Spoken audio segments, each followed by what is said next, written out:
Jain Housing and Constructions presents Jain's Adarsh Avenue Premium Plots at Kundambakam from ₹29 lakhs onwards. அதான் mister gold. தரத்திலையும் அளவுலையும் no compromise. Mister gold 100% கடலெண்ணெய். Taste Daily. Taste the Daily. இவர் அவருக்கே அப்பா இல்லையா? இவருக்கு அறிவு எவ்வளோ பெரிய அறிவு இருக்கும்? நம்மளுடைய வயதை ஒரு காரணமாக காமித்து இவர்கள் செய்கின்ற ஒரு விமர்சனத்திற்கு ஒரு பதிலடியாக நிரந்தர தீர்வாக ஒரு முடிவு வரணும்னு யோசனை பண்ணுறாரு. பொண்ணை பெரிய பொண்ணை கொண்டு வந்து கொடுக்குறாரு. இப்போ அருள் ஜிகே மணி எல்லாம் பக்கத்தில் இருக்காங்க. அவங்கள மிரட்டுற மாதிரியான விஷயம் தானே அது. எங்கள் அப்பாவுக்கு ஏதாவது வந்துச்சுன்னா தொலைச்சி போடுவாங்கன்னா, ஆனால் அவங்க அப்பா உயிரோடு இருக்கிறாரு. அவரே அதுக்கு பதில் சொல்லிட்டாரு. நான் ஒரு ரெகுலர் செக்கப்புக்காக போனால் நீ ஒன்றும் ஐசி வரல, இதில் கூட நீ பொய் சொல்கிறியான்னு கேட்குறாரு. நீங்கள் காமிக்கிற நன்றி கடன் என்ன? நீ அரசியலுக்காக ஒரு பதவிக்காக அப்பாவே தூக்கி எறிவீங்களா நீங்கள்? ஐபிசி தமிழ் நேயர்களுக்கு வணக்கம். இன்றைய சிறப்பு நேர்காணலில் நம்மோடு இணைந்திருக்கிறார் புதிய உழைப்பாளர் கட்சியின் நிறுவன தலைவர் ஃபெரோஸ் காந்தி அவர்கள். அன்புமணி ராமதாஸ் இவங்க இடையே நடக்கக்கூடிய பிரச்சனைகளை கடந்த 6 மாதமாக தொடர்ந்து தொலைக்காட்சிகள் வாயிலாக நம்ம பார்த்துட்ருக்கோம். நீங்கள் கூட ராமதாஸை கடந்த சில மாதங்களுக்கு முன்பாக சந்திச்சுட்டு வந்திருந்தீங்க. ராமதாஸனுடைய புதிய முடிவாக செயல் தலைவராக அவருடைய மகளை அறிவிச்சிருக்காரு. அதை பற்றி உங்களுடைய பார்வை என்ன? அதற்கு அன்புமணி ஏதாவது ரியாக்ட் பண்ணுவார்னு எதிர்பார்க்கப்பட்டுச்சு. இது எங்கள் உட்கட்சி பிரச்சனை, அதை நான் பேச விரும்பலைன்னு சொல்லி இதுக்கு முன்னாடி என்ன பதில் சொன்னாரோ அதே பதில் சொல்லியிருக்காரு. அப்போது ராமதாஸ் ஒரு தெளிவான முடிவில் தெளிவான பார்வையில் தான் நகர்ந்துட்டு இருக்காரா அரசியல் ரீதியாக? நான் நிறைய விவாதத்தில் நம்பதிலே கூட நம்ம ஐபிசிலே தமிழ்லேயே கூட பேசியிருக்கோம். டாக்டர் ராமதாஸ் அவர்கள் எந்த முடிவையும் அவ்வளவு விரைவாக எடுக்க மாட்டார். ஒரு முடிவு எடுத்து விட்டால் அந்த முடிவில் அப்படியே ஸ்ட்ராங்காக இருப்பார் அப்படின்னு சொல்லியிருக்காங்க. இப்போ பார்த்தீங்கன்னா அன்புமணி இப்போ நீங்கள் சொன்னீங்க எப்பயும் போல தான் கடந்து போகிறாருன்னு. கிடையாது. முன்னாடிலாம் என்ன சொன்னாருன்னா, எங்கள் அப்பாவுக்கு மூளையே இல்லை, அவர் ஒரு மனநோயாளி மாதிரி இருக்கார், அடுத்தவங்க பேச்ச அப்படின்னு சொல்லிட்டு தான் வந்தார். இன்றைக்கி அவருடைய பேச்சு பாருங்கள், எங்களோட உட்கட்சி பிரச்சனை அப்படின்ற லெவலுக்கு வந்துட்டார். அப்போ எவ்வளோ தூரம் டவுன் ஆகிறாரு பாருங்க கொஞ்சம் கொஞ்சமாக. இந்த பொறுப்பை பொறுத்தவரை இந்த பொறுப்பு ராமதாஸ் அவர்களுடைய கணக்குப்படி பாட்டாளி மக்கள் கட்சியினுடைய நிறுவனர் அவர் தான். இன்றைக்கு தலைவராகவும் அவர் பொதுக்குழு அவரை தேர்ந்தெடுத்துருச்சு. அப்போ செயல் தலைவராக இருக்கிற ஒரு பதவியை அவர் நீக்கிட்டார். அப்போ அது வேக்கண்ட். அவரை பொறுத்த வரைக்கும், ராமதாஸ் அவர்களை பொறுத்த வரைக்கும் அது வேக்கண்ட். அதை அந்த இதை ஃபுல் பண்ணுறாரு, அவ்வளோதான். இப்போ என்னை பொறுத்தவரை நாங்கள்லாம் டாக்டர் ஐயா அவரோட இளமை பருவத்திலிருந்து பழகிய விஷயமும் அவரோட பணியாற்றி பல போராட்டங்களில் முன்னின்று நடத்தியோம் நான் அந்த காலத்தில். அப்பொழுதெல்லாம் இந்த அன்புமணி என்பவர் எங்கே இருந்தார் என்பது தெரியாது. படிச்சுட்டு இருந்திருப்பார், அதை பண்ணியிருப்பார். நாங்கள்லாம் இளமையை படிப்பை வீணாக்கி விட்டு எங்களுடைய இதுமாரி என்னமாரி நான் மட்டும் இல்லை, என்னமாரி லட்சக்கணக்கான இளைஞர்கள் தன்னுடைய கல்வி ஆதாரத்தை வீணடித்து விட்டு இந்த வன்னியர்களுடைய போராட்டத்திற்காக இது பண்ணி எங்களை மாரி ஆள்லாம் நாங்கள்லாம் கொஞ்சம் இப்போ திறமையாக இருந்ததுனால எங்களுடைய அரசியல் பின்புலம், எங்களுடைய குடும்ப பின்புலம் இருந்தால் நாங்களாம் மேலே வந்துட்டோம். ஆனால் இன்றைக்கு லட்சக்கணக்கான பேர்கள் அழிந்தே போய்விட்டார்கள் இவர்களால். ஆனால் அன்றைக்கெல்லாம் அன்புமணி ராமதாஸ் அவர்கள் எங்கே இருந்தார் என்பது தெரியாது, வரவே இல்லை. இன்னைக்கு தேதிக்கு இப்போ அன்புமணி அவர்கள் கிட்டத்தட்ட அந்த 100 நாள் நடைப்பயணத்தை பண்ணிட்டு இருக்காரு. ஆல்மோஸ்ட் தருமபுரியில் இன்னும் ஒரு சில நாட்கள்ல அந்த 100வது நாள் சுற்றுப்பயணத்தை முடிக்க போறாரு. போற இடங்கள்லாம் வரவேற்பு இருக்குல்ல? என்ன வரவேற்பு இருக்கு? ஒரு 200 பேர் 300 பேர் கூட வரலையே. ஒரு வரவேற்பு. நீங்கள் வன்னியர் சங்க கூட்டம்லாம் பார்த்துருப்பீங்க. நீங்கள் கோடிக்கணக்கான 1 கோடி வன்னியர்கள் கூடிய இதெல்லாம் மகாபலிபுரத்தில் ஒரு காலத்தில் பார்த்துருப்பீங்க. இன்னைக்கு என்ன ஆயிடுச்சு? 100 பேர் அண்மையில நடந்ததுல. அப்போ யார் இருந்தா? அன்புமணி இருந்தார், ராமதாஸ் இருந்ததுனால தான் இல்ல. ஆனா நேத்து சிஆர் பாஸ்கரன் உங்களுக்கு நல்லா தெரிஞ்ச பழைய நண்பர் தான். தொடர்ந்து அவர் பாமகவுக்காக பல்வேறு இடங்கள்ல குரல் கொடுத்த நபர். அவர் சொல்றாரு, அந்த கூட்டமே பெரும்பாலும் ராமதாஸ்க்காகவும் வந்தது, அன்புமணிக்காகவும் வந்தது. அதுல கிட்டத்தட்ட 10 லட்சம் மக்கள் அன்புமணியை பார்க்கறதுக்காக வந்திருந்தாங்க அப்படின்னு சொல்லி நம்ம பேட்டியில பதிவு பண்றாரு. அதாவது ஐயா ராமதாஸ் அவர்களை நீங்க எப்ப நினைச்சாலும் போய் பார்த்தலாம், பார்க்கணும், இல்லை பேட்டி எடுக்கணும்னு நினைச்சாலும் சரி, இல்லை பொதுமக்களும் சரி, கட்சிக்காரனும் சரி நினைச்சா உடனடியாக அவரை சந்திச்சிடலாம். அன்புமணியை சந்திக்க முடியுமா? நீங்க சிஆர் பாஸ்கரன் சொல்லுவதே தவறான விஷயம். முதல்ல சிஆர் பாஸ்கரன் அவர்கள் டாக்டர் ஐயா அவர்களுக்கு தான் நன்றி கடனாக இருந்திருக்க வேண்டும். எத்தனையோ முறையை அவரை கட்சியிலிருந்து நீக்கியிருக்கிறார், திருப்பி அரவணைத்திருக்கிறார் ராமதாஸ் அவர்கள் அவரை.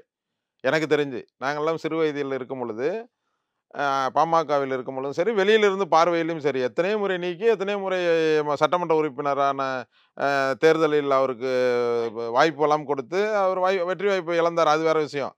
ஆனால் அவர் அவர் மாதிரி ஆட்கள் எல்லாம் இத்தனை முறை நீக்கிய வரலாறு உண்டு.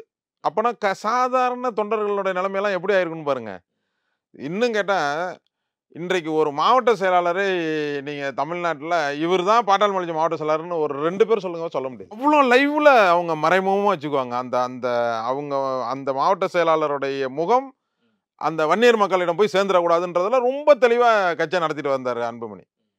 அது எவ்வளோ பெரிய தவறான முன்னுதாரணம் சொல்லுங்க பார்ப்போம் நீங்க. அப்ப இந்த பிரச்சனையை பொறுத்தவரை அவர் என்ன சொல்றாருன்னா, டாக்டர் மேல இப்ப அப்பாவை பார்த்துட்டு நீங்க ஹாஸ்பிட்டல் விஷயமே வச்சுக்கலாம். அப்பாவை பார்த்துட்டு உடம்பு சரியில்லாம பார்க்குறாரு. அவரை உள்ள போய் பார்க்கல, ஏதோ டாக்டரை பார்த்துருப்பாரு போல இருக்கு. இப்போ அதுக்கு பிறகு நடந்த நிகழ்ச்சியை வச்சு நான் சொல்றேன். வந்து வெளியில பேட்டி கொடுக்குறாரு. பேட்டி கொடுக்கும்போது என்ன சொல்றாரு, அப்பா என்னமோ ஐசியூஆரில் இருக்கிற மாதிரியும் ரொம்ப சீரியஸா இருக்கிற மாதிரியும் டாக்டர் பரவாயில்லன்னு சொல்லியிருக்காரு. அப்படியே ஒரு பேச்சை பேசிட்டு போயிடுறாரு. அவர் வெளியில வந்தோன்னா நான் ஐசியூஆர்லேயே இல்லை, நான் சாதாரண வார்டில் தான் இருந்தேன், ரெகுலர் செக்கப் போனேன். நான் செக்கப் போயிருக்கும்போது தமிழ்நாட்டில் இருக்கிற எல்லா அரசியல் தலைவர்களும் என்னை வந்து சந்திச்சாங்க. என்னுடைய உடல்நலத்தை வந்து ஏன்னா இதை எதிர்பார்க்கல. இவ்வளோ தலைவர்கள் வந்து இந்த கட்சி பிரிஞ்ச பிறகு டாக்டர் ஐயா அவர்கள் வந்து ஒன்றும் இல்லாமல் போயிடுவார் அப்படி இப்படின்னு நினச்சிட்டு இருந்த அன்புமணிக்கு அது ஒரு பெரிய ஷாக். இல்லை, அதை பற்றி கூட அவர் ஒரு நிகழ்வுல சொன்னார்னு நினைக்கிறேன். ஐயாவுக்கு மட்டும் ஏதாவது ஆச்சுன்னா அப்புறம் நடக்கிறதே வேற அப்படின்னு சொல்லி அதட்டுற மாதிரி பேசுனதையும் நீங்க பார்த்துருப்பீங்க. அது வந்து யார் சொல்லணும், ஐயா தான் இவரை பற்றி சொல்லியிருக்கணும். எனக்கு ஏதாவது ஒன்று ஆணுச்சுன்னா நடக்கிறதே வேற உனக்கு, அப்போ எனக்கு கூட இருக்கிறவங்க அடுத்து அதுக்காக தான் இந்த மாதிரி சூழ்நிலைகள்லாம் வர. அப்போ யார் அவங்க அக்காவை சொல்கிறாரா? அவங்க தான் கூட இருக்காங்க. இல்லை அவங்க அம்மாவை சொல்கிறாங்களா? அவங்க அம்மா கூட இருக்காங்க. யாரை சொல்ல வர்றாரு அவர்? அது என்ன காரணத்துக்காக சொல்கிறாருன்னா, அவர் எந்த காலத்துலையும் எந்த நேரத்துலையும் அவருக்கு ஒரு பிரச்சனை வந்துடலாம், நீங்கள் அவரை நம்பி போகாதீங்க அப்படின்னு அப்படி மிரட்டுறது. புரியல? அதோட அர்த்தம் என்ன சொல்லுங்க பார்ப்போம் நீங்கள். இப்போ காந்திமதிக்கு பொறுப்பு கொடுக்கப்பட்டிருக்கு. இப்போ காந்திமதிக்கு பெரிதா அரசியல் அனுபவம்லாம் இல்லவே இல்லை. அப்பேற்பட்ட ஒரு சூழல்ல இவங்களுக்கு வந்து செயல் தலைவர் பதவியை கொடுத்து அப்படியே கட்சியை வலுப்படுத்தி எப்படி அவங்க வழி நடத்துவாங்க அப்படிங்கிற கேள்வி இருக்குல்ல.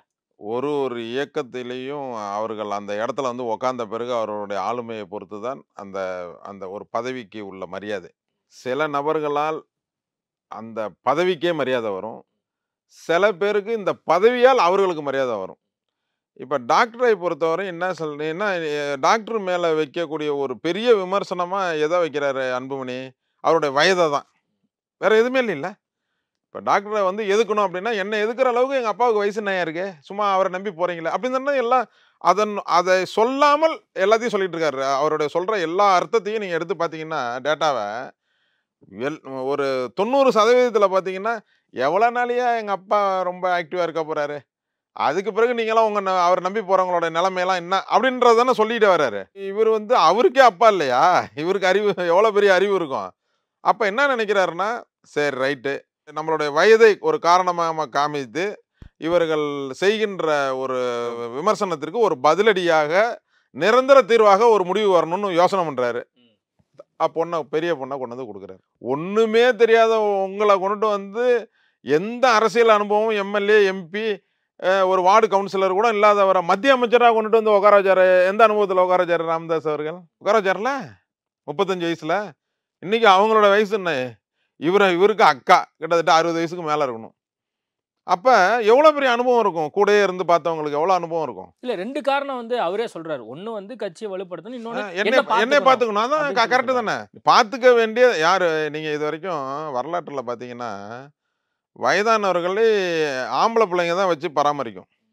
நம்மளுடைய தமிழ் மரபுப்படி பார்த்தீங்கன்னா, பெண் பிள்ளை இன்னொருத்தங்க நம்ம கல்யாணம் பண்ணி கொடுத்துருவோம், அது வெளியில் இருக்கும். அது அரவணைப்பு வந்து பாதி தான் நம்மளால் பண்ண முடியும். ஏன்னா அது கணவன் மனைவி அவங்களுடைய பிள்ளைங்க, அவங்க அப்புறம் பேர பிள்ளைங்க, இப்போ மருமகள் இவங்களெல்லாம் பார்க்கும்போது உங்களுக்கு தன்னுடைய அப்பாவுக்கு வந்து அவ்வளோ ஒரு முன்னுரிமை கொடுக்க முடியாது. பையன்ற அப்படி கிடையாது, வீட்டிலே இருந்து அப்பாவை பார்த்துக்கிட்டு அம்மாவை பார்த்துட்டு இருக்கக்கூடிய. அப்போ நீங்கள் இந்த லெவலுக்கு நீங்கள் போகும்போது அவங்களுக்கு அரவணைப்பு அப்புறம் யார் அப்புறம்? சரி, இப்போ காந்திமதி வச்சு ராமதாஸ் என்ன சாதிக்க முடியும்னு நினைச்சு அவங்களுக்கு அந்த பொறுப்பு கொடுத்துருக்காங்க. எனக்கு வந்து இப்போ 87 வயசு ஆகுது. ஒரு காலத்தில் எனக்கு ஏதாவது உடல்நிலைகள் பிரச்சனைகள் வந்தால் இந்த இயக்கத்தை வந்து அம்போன்னு விட்டுட்டு போயிடுவாங்கன்னு தானே அன்புமணி சொல்ல வர்றாரு எல்லா இடத்துலையும். எங்கள் அப்பாவுக்கு இதாகிட்டு நீங்கள் நீண்ட இதாக இருக்கணும் உங்களுக்கு என்ன சொல்கிறாரு அட்வைஸில் பொதுவெளியில். நீங்கள் வீட்டில் போய் அவங்க அப்பாட்டப்பா உங்களுக்குலாம் உடம்பு சரியில்லைப்பா, ஏன்ப்பா இதெல்லாம் அரசியலில் போய் நம்மலாம் ஏற்றுக்கிட்டு நீங்கள் கொஞ்சம் வேலையை பாருங்கப்பா, நான் பார்த்துக்கிறேன், நான் ஏதாவது தப்பு பண்ணியிருந்தேன்னா மன்னிச்சிக்கப்பா அப்படின்னு சொல்லிட்டு வந்திருந்தா பிரச்சனையே முடிஞ்சு போயிருக்கும். ஆனால் பொதுவெளியில் என்ன சொல்கிறாரு வந்து எல்லா வன்னியர்களும் பார்க்குற மாதிரி, எல்லா தமிழர்களும் பார்க்குற மாதிரி, உலகத்தில் இந்தியாவில் இருக்கிற எல்லா இந்தியர்களும் பார்க்குற மாதிரி, உலகம் முழுவதும் பார்க்குற மாதிரி என்ன சொல்கிறாரு, உங்களுக்கு உடம்பு சரியா இல்லை, உங்களுக்கு ப்ரெஷர் இருக்குது, சுகர் இருக்குது, ஹார்ட் பேஷண்ட்டு, ஹார்ட் ஆப்ரேஷன் பண்ணியிருக்கீங்க, இவ்வளோ பிரச்சனை இருக்கும்போது நீங்கள் டென்ஷன் ஆகாதீங்கப்பா அப்படின்னு சொல்கிறதுனுடைய விதம் என்னன்னா, நீங்கள் ஆக்டிவாக இருக்க முடியாது, ஏன் அரசியல் என்னை எதிர்த்து பண்ணுறீங்க, அவரை நம்பி போகிற மீதி பேர்லாம் அருள் இப்போ மாதிரி ஒரு ஜிகே மணி வரலாம், உங்களெலாம் எதிர்காலம் கடைசியில் எங்கள் அப்பாவுக்கு பிறகு உங்களுக்கு இல்லை, அதுக்கு பிறகு தான் ஹாஸ்பிட்டலில் இருந்த பிறகு உங்களெல்லாம் தொலைச்சி போடும் அப்படின்னு மிரட்டுறது தானே அது.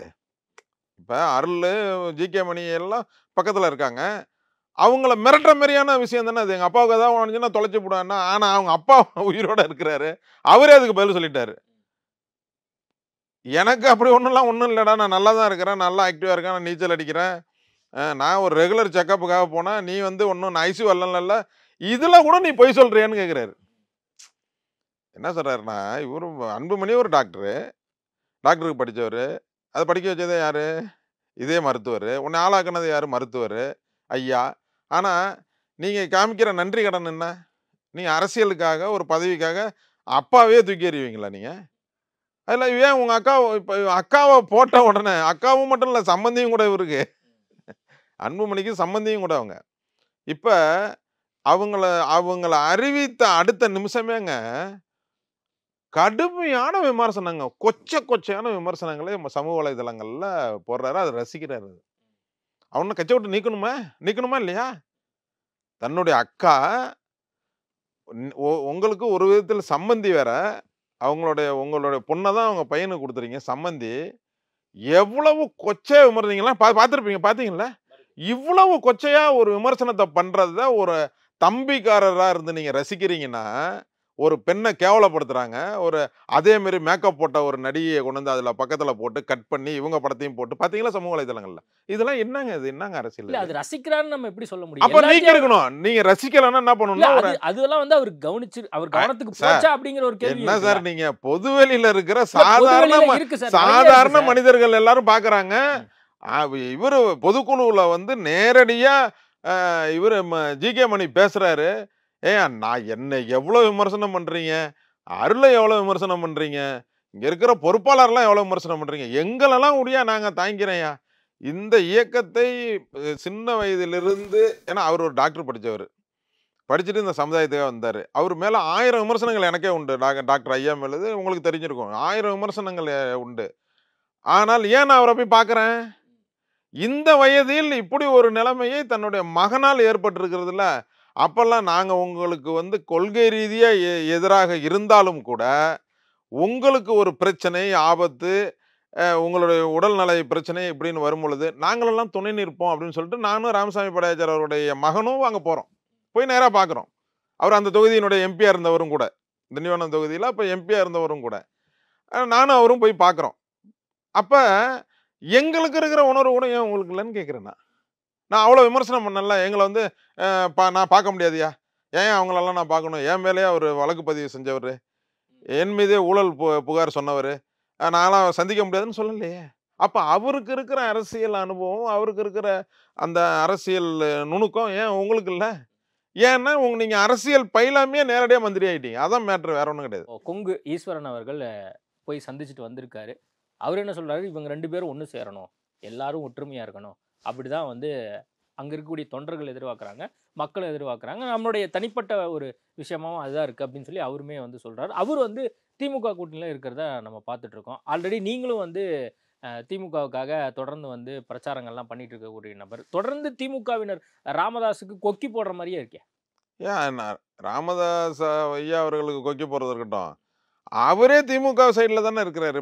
பேச்சு அவருடைய ஸ்பீச்செல்லாம் எப்படி இருக்கு உங்களுக்கு? ஒரு அன்புமணி எடுத்த எல்லா கூட்டணியும் தவறு அப்படின்னு சொல்கிறாரு. அப்போ எந்த கூட்டணி, இன்னொரு கூட்டணி எங்கே இருக்குது? அதிமுக தலைமையிலான ஒரு கூட்டணி, திமுக தலைமையிலான கூட்டணி 2 தானே தமிழ்நாட்டில் இருக்கு. ஒரு பெரிய கட்சின்னு எடுத்துக்கிட்டிங்கன்னா.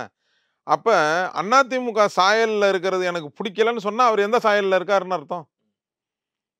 திமுக சாயல்ல தானே இருக்காருன்னு அர்த்தம். அதனால தான் திமுக இந்த கூட்டணி கட்சியை சேர்ந்தவர்கள் போய் இப்ப நானே திமுகவினுடைய மிகப்பெரிய ஆதரவாளரா இன்னைக்கு இருந்துட்டு இருக்கேன். பிரச்சாரம் பண்ணிட்டு இருக்கேன். அவர்களுக்காக சமூக வலைதளங்கள்ல பேசிட்டு இருக்கேன். ஏன் நான் போய் டாக்டர பார்க்குறேன்? அப்ப எங்களுடைய நோக்கம்லாம் என்னன்னா, ஐயா அவர்கள் திமுகவினுடைய பலனை வன்னியர்கள் அனுபவித்தார் என்பது டாக்டர் ஐயா அவர்களுக்கு நன்றாக தெரியும். உதாரணத்துக்கு கலைஞர் அவர்களை முதலாக விழுப்புரம் மாவட்டத்தில் அமர வைத்து தனியாக ஒரு ஒரு ஒரு சேரை போட்டு மஞ்சள் துண்டை முதல்ல கலைஞர் அவர்களுக்கு அறிவித்து நீங்கள் தான் இந்த நாட்டினுடைய முதலமைச்சராக வருகின்ற தேர்தல் வரப்போறீங்கன்னு அறிவித்தது டாக்டர் ஐயா அவர்கள்.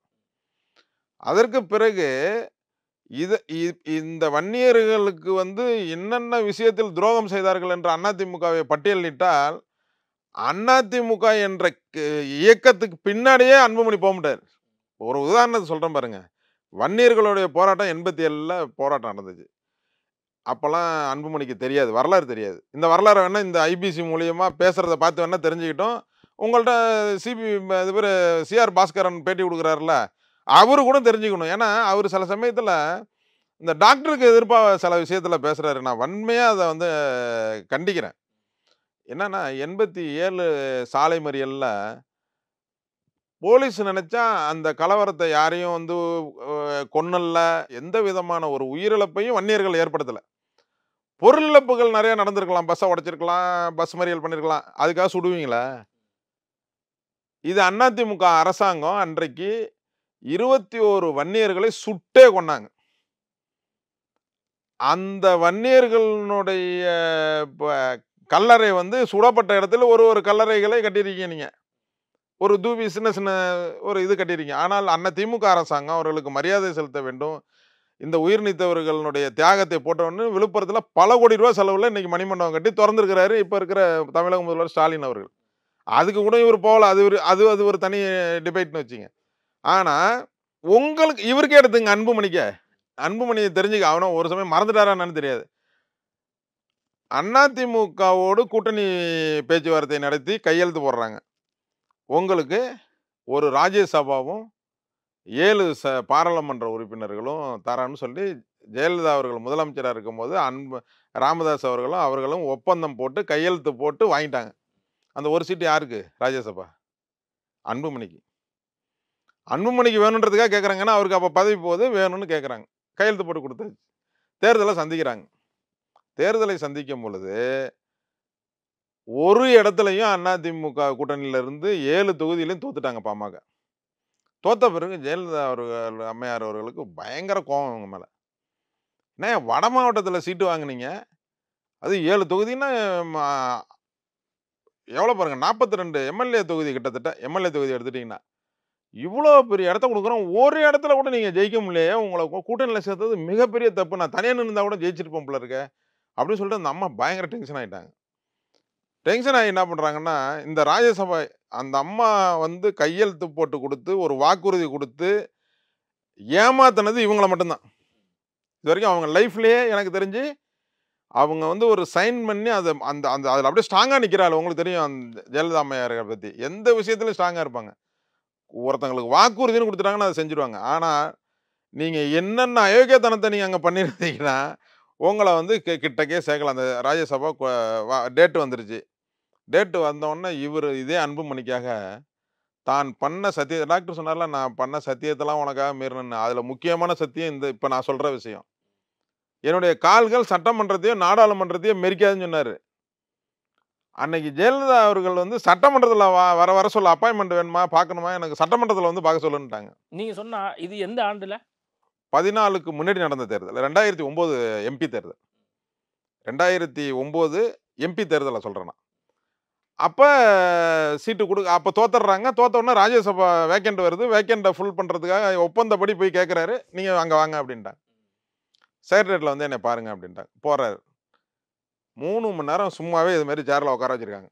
உள்ளே அம்மா இருக்காங்க. எப்பயுமே செக்ரட்டரியில் அம்மா ரொம்ப நேரம் உட்கார மாட்டாங்க. அன்றைக்கி வேணுங்கன்னே இவரை உட்கார வைக்கணுன்றதுக்காக உள்ளே உட்காந்துக்கிட்டு மீதி அதிகாரியை பார்க்குறாங்க, கடைநிலை ஊழியர்கள்லாம் வர சொல்லி கோரிக்கை என்ன அது இதுன்னு பார்த்துட்டு இவரை கூப்பிடவே இல்லை. அப்புறம் இவர் முடிவு பண்ணுறாரு, தான் பையனுக்காக அன்புமணிக்காக எவ்வளோ பெரிய தியாகம் பண்ணுறாரு பாருங்க. அன்புமணிக்காக நான் செஞ்ச சத்தியத்தை மீறி உனக்கு கொடுத்தேன்னு சொன்னார்ல, இந்த இந்த பேட்டியில் வந்து அவர் வர வியாழக்கிழமை அவர் சொல்லுவார்னு நினைக்கிறேன் இதை பார்த்தாருன்னா. இது அன்புமணிக்காக போய் உட்காந்து 3 மணி நேரம் தன்னுடைய சத்தியத்தை மீறி சட்டமன்றத்தில் போய் அந்த செக்ரட்டரியேட்ல போய் உட்காந்துருக்காரு. என்னுடைய காலினுடைய செருப்பு கூட மறிக்காதுன்னு சொன்னார் சட்டமன்றத்துக்கிட்ட. அன்னைக்கு உட்காந்தாரு. அப்போ அந்த அம்மா என்ன பண்ணிட்டு பார்க்காம அவாய்ட் பண்ணுறாங்கன்றதை தெரிஞ்ச பிறகு பிஏவை கூப்பிட்டு எப்போ கார் எடுத்துகிட்டு வர சொல்லுப்பா அப்படின்னு சொல்லிட்டு அப்படியே கிளம்பி போயிட்டார். அன்றையிலிருந்து ஜெயலலிதா அம்மையார் அவர்கள் உயிரோடு இருக்கிற வரை பாமக அவர்களோட கூட்டணியே கிடையாது. நீ வேணா வரலாறுல பாருங்க.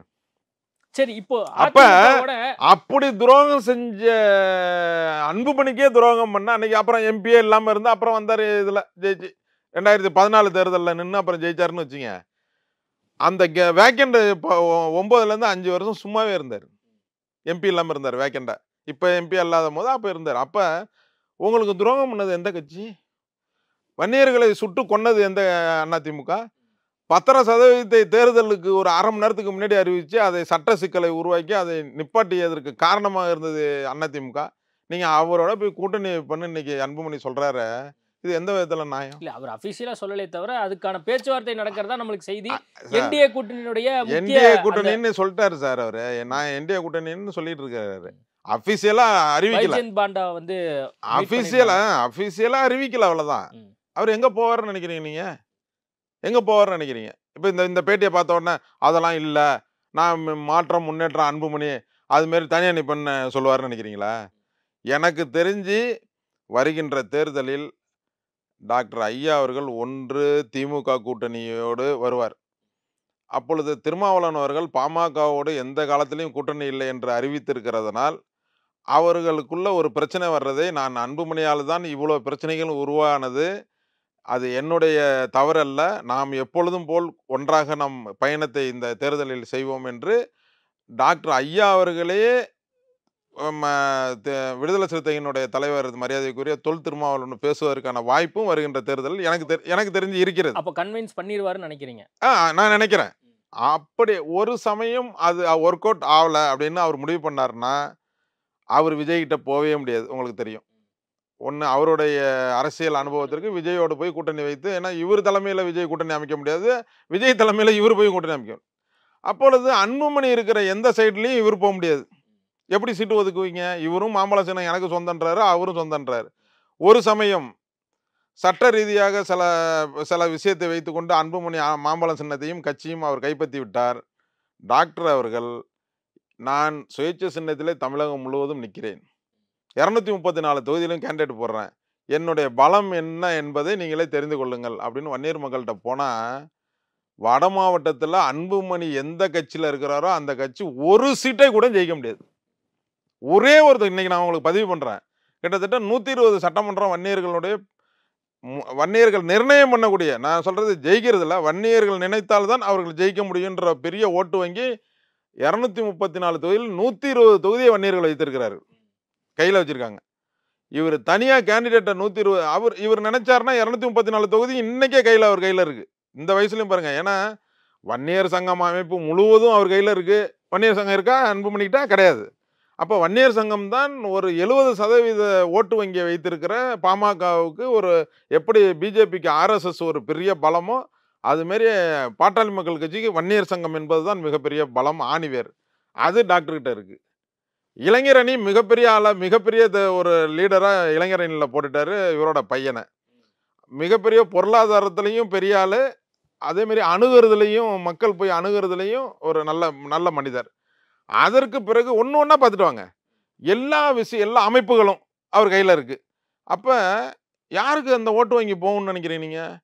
ஏன்டா இந்த வயசுலேயும் நம்மளுக்காக போராடினாரு, இந்த வயசுலேயும் ஒரு வன்னியர்களுக்கான ஒரு முயற்சியை பையனால் உருவாகுதுன்னு தனியாக கேண்டிடேட் போட்டார்னா திமுகவுக்கு வட மாவட்டங்களில் எந்த பிரச்சனையும் இல்லாமல் ஜெயிச்சுட்டே போயிட்டு இருப்பாங்க. திமுக கூட்டணி எந்த பிரச்சனையும் கிடையாது. அவங்க போய் ரொம்ப பெரிய பிரச்சாரம் பண்ணி அப்படி இப்படி இன்னைக்கு வேறு அரசியல்லாம் பேசிட்டு இருக்காங்கல்ல. சுதந்திர இந்தியாவிலிருந்து இன்று வரை எடுத்துக்கிட்டிங்கன்னா வன்னியர்களுடைய ஆதிக்கம் இல்லாமல் ஒரு ஆட்சி அமைஞ்சிச்சுன்னு சொல்லுங்க பார்ப்போம். நீங்கள் 52லேருந்தே சொல்கிறேன். 52ல் யாராவது காங்கிரஸை எதிர்த்து நிற்க முடியுமாங்க? சுதந்திர இந்தியாவில் 47ல் சுதந்திரம் வாங்கி கொடுக்குறாங்க. அந்த சுதந்திரம் வாங்கி கொடுத்த கட்சியை எதிர்த்து ஒரு கட்சி போட்டி போட முடியுமா? என்ன சொல்லி நீங்கள் அவங்கள போய் இப்போ எதிர்த்து பிரச்சாரம் பண்ணுவீங்களா? அப்படியாப்பட்ட நிலைமையிலேயே இங்கே ஜாதி என்பது தான் வேலை செய்தது. ராமசாமி படையாச்சர் அவர்கள் காங்கிரஸ் எதிர்த்து 18 எம்எல்ஏ 4 எம்பி ஜெயிச்சார். வரலாறு உண்டு. அதே வரலாறு அப்படியே ராமதாஸ் அவர்கள் வரைக்கும் கூட்டணி மந்திரி சபை அமைக்கின்ற அளவுக்கு எம்எல்ஏ எம்பிகள் வந்தாங்க இங்கே. அதேமாரி இப்போ சென்ட்ரலில் வந்து கூட்டணி ஆட்சி பாமக எம்பிக்கள் இருந்தால்தான் ஆட்சி அமைக்க முடியும்னு அன்னைக்கு மன்மோகன் சிங் இருந்தார். எத்தனை எம்பி நீங்கள் வாங்கினீங்க? அப்பெல்லாம் நீங்கள் இடஒதுக்கீடு வன்னியர்களை பற்றி இந்த அன்புமணி பேசியிருக்கிறாரா? மத்திய அமைச்சராக இருந்தார்ல, அப்போ ஒரே விஷயம், நான் அமைச்சர் பதவியெல்லாம் எனக்கு வேணாங்க, வன்னியர்களுக்கான இடஒதுக்கீடு மத்திய அரசாங்கம் தரேன்னு சொல்லியிருக்கு. மன்மோகன்கிட்ட சொல்லி அந்த 2% அறிவிக்க சொல்லுங்கள், இல்லைன்னா எங்கள் எம்பிலாம் நாங்கள் நம்பிக்கையில்லா தீர்மானம் அவங்களுக்கு வரும்போது நாங்கள் ஓட்டு போட மாட்டாங்கன்னு வெளில வந்திருந்தாரான்னு கேட்குறேன். எப்படி எடப்பாடி அவர்கள் எப்படி பாரதிய ஜனதாவுக்கு துரோகம் செய்தாரோ, நிறைய பேருக்கு தெரியாத விஷயம் அது. எடப்பாடி அவர் இப்போ சென்ற சட்டமன்ற பாராளுமன்ற தேர்தலில் யாரை முன்னிறுத்தி இப்போ பிரதமர் வேட்பாளராக நின்னாங்க? மரியாதைக்குரிய பாரத பிரதமர் மோடி அவர்களை தான் இந்த நாட்டினுடைய பிரதமர் வேட்பாளர் இன்னைக்கு பாரதிய ஜனதா நின்றுச்சு. அதிமுகவில் சொல்கிறாரு எடப்பாடி, எவ்வளோ பெரிய ஒரு துரோகின்னு பாருங்க. 4.5 ஆண்டுகள் என்னுடைய ஆட்சி, அதிமுக ஆட்சி, நான் முதலமைச்சராக இருப்பதற்கு பாரதிய ஜனதாக்கு மட்டும் இல்லை என்றால் என்னால் ஆட்சி அமைச்சிருக்க முடியாதுன்னு ஓப்பன் ஸ்டேட்மெண்ட் விட்டார்ல. அதுக்கு நன்றி கடனா என்ன செஞ்சிருக்கணும்? எம்பி தேர்தலில் என்ன செஞ்சிருக்கணும்? பாரதிய ஜனதாவோட இருந்து அவர்களுடைய வெற்றி வாய்ப்புக்கு தமிழ்நாட்டில் பாடுபட்டிருக்கணுமா இல்லையா? பாரதிய ஜனதாவை தோற்கடிக்க வேண்டும், ஆட்சிக்கே வரக்கூடாது என்று நினைத்து அவர்களிடம் இருந்து கூட்டணியிலிருந்து வெளியேறிய துரோகி தான் எடப்பாடியார். இதை இல்லைன்னு பத்திரிகையாளர்களோ அதிமுக தொண்டர்களோ பாரதிய ஜனதா தொண்டர்களோ தமிழ்நாடு மக்களோ யாருமே மறுக்க முடியாத ஒரு செய்தி. அப்ப எப்படி அந்த மாதிரி துரோகம் பண்ண ஒரு ஆளோட நீ கூட்டணி போற? ஏன்னா அடுத்த துரோகத்தை நீ அப்பாவுக்கே பண்ணிருக்கீல்ல. அதனால துரோகம் பண்ணவரோட கூட்டணி போறது. அதனாலதான் எனக்கு நான் நிறைய விவாதத்துல சொல்றேன், அதிமுகவை சேர்ந்த இன்றைக்கு அந்த கட்சியினுடைய பொதுச் செயலாளர் இருக்கிற எடப்பாடியார் அவர்கள் கடைசி நேரத்தில் வேறு ஏதாவது ஒரு வாய்ப்பு அவருக்கு வந்துச்சுன்னா பாரதிய ஜனதாவை ஒரு நிமிஷத்தில் வெளியேற்றிவிடுவார் கட்சியில். ஏனென்றால் பிரதமராக வர வேண்டிய சூழ்நிலையே தடுத்து வேண்டாம் என்று ஓடி போன எடப்பாடியார் அவர்களுக்கு சட்டமன்ற தேர்தலில் அவங்களுக்கு என்ன பெரிய இது வரப்போகுது? அவங்களுக்கு என்ன இப்போ பாரதிய ஜனதாவுக்கு இங்கே வந்து சட்டமன்ற தேர்தலில் வந்து அவங்க சிஎம் ஆகிறதுக்கு பண்ணுறாங்களா? ஒரு மோடி அவர்களை பிரதமராக வரக்கூடாது என்பதற்காக நீங்கள் தனியாக நின்னீங்க. நீங்க முதலமைச்சராக வரணுன்றதுக்காக பாரதிய ஜனதா உங்களுக்கு வேலை செய்யணுமா அப்படின்ற கேள்வி வரும்ல. இதெல்லாம் திமுகவுக்கு மிகப்பெரிய பலம், இந்த தேர்தலில் மிகப்பெரிய பலம். அதனால திமுக வந்து இந்த பாமகவுடைய இந்த விரிசலால் ராமதாஸ் அவர்கள் எந்த சைடில் போனோம், ஒன்று தனியாக நின்னாலும் சரி, இல்லை திமுகவுக்கு அவர் சப்போர்ட் பண்ணாலும் சரி, இல்லை தேர்தலை புறக்கணித்த வரலாறும் பாமகவுக்கு உண்டு. உங்களுக்கெல்லாம் தெரிஞ்சிருக்கும். அப்போ வன்னியர் சங்கம் தேர்தலே புறக்கணித்த வரலாறும் பாமகவுக்கு உண்டு. அதனால நான் வந்து எப்பா இந்த கட்சிக்கு தான் ஓட்டு போட்டு இந்த தேர்தலில் புறக்கணிக்கிறோம் அப்படின்னு சொல்றது கூட வாய்ப்பு இருக்கு அவருக்கு. ஏன்னா அது ஒரு பெரிய பலம். ஏன்னா யாரு ஜெயிச்சாவோ எங்களால தான் நீங்கள் வெற்றி பெற முடியும்னு திருப்பி அவர் எம்பி தேர்தலில் மிகப்பெரிய ஆளுமையை செலுத்துவதற்கான வாய்ப்பு ராமதாஸ் அவர்களுக்கு வரும். செயல் தலைவராக இருக்கிற ஸ்ரீ காந்தி அவர்கள் பயங்கர அனுபவம் உள்ளவர். ஏனென்றால் அவர் இப்ப அன்புமணிலாம் வெளியிலேயே இருந்து படிச்சுட்டு அப்பாவுடைய அரவணைப்புலயே அவர் இருந்தது கிடையாது. படிச்சுட்டு வர்றாரு, படிக்கும் போது எல்லாமே ஹாஸ்டல் வெளியில தான் படிக்கிறாரு. எம்பிபிஎஸ் படிச்சதும் இங்க சென்னையில தான், ஹாஸ்டல்ல தங்கி தான், வீட்டுல இருந்து கிடையாது. திண்டிவனம் அவர் டாக்டர் அவர்கள் வந்து இங்க சிட்டிக்குள்ளே வந்தது கிடையாது, திண்டிவனத்துல தான் இருப்பாரு, ஊர்லேயே தான். அதனால அப்பாவுடைய அரவணைப்பு, அவருடைய அறிவு வந்து எந்த அளவுக்கு பொலிட்டிக்கலா இருக்குன்றது அன்புமணிக்கு தெரியாது. ஆனால் ஸ்ரீகாந்தியை பொறுத்தவரை அப்படி கிடையாது. வீட்டிலே இருந்து அப்பாவுடைய அரசியல் அனுபவத்தை கரைத்து கரைத்து கரைத்து கரைத்து குடித்தவர். பொதுவெளிக்கு வரவில்லை, பொதுவெளிக்கு இப்போ வந்திருக்கிறார். அதனால் மிகப்பெரிய அளவில் ராமதாஸ் அவர்கள் தலைமையில் இருக்கின்ற பாமக மிகப்பெரிய அளவில் இவர் செயல் தலைவராக வந்த பிறகு அவர்களுடைய ஆளுமை இன்னும் வேறு வேறு பிரிஞ்சு சென்றவர்கள்லாம் ஒன்றாக வந்து பெரிய அளவில் அவர்களுடைய அரசியல் ஆளுமை இந்த 2026 இருக்குன்றது தான் என்னுடைய கணிப்பு. ஓகே சார், நிறைய விஷயங்கள் குறித்து பேசியிருக்கோம். நேர்காணல் கொடுத்ததுக்கு மிக்க நன்றி. நன்றி. Jain Housing and Constructions presents Jain's Adarsh Avenue premium plots at Kundambakam from ₹29 lakhs onwards. அதான் மிஸ்டர் கோல்டு. தரத்திலையும் அளவுலையும் நோ காம்ப்ரமைஸ். மிஸ்டர் கோல்ட் 100% கடலெண்ணெய். Taste the Daily. Taste the Daily.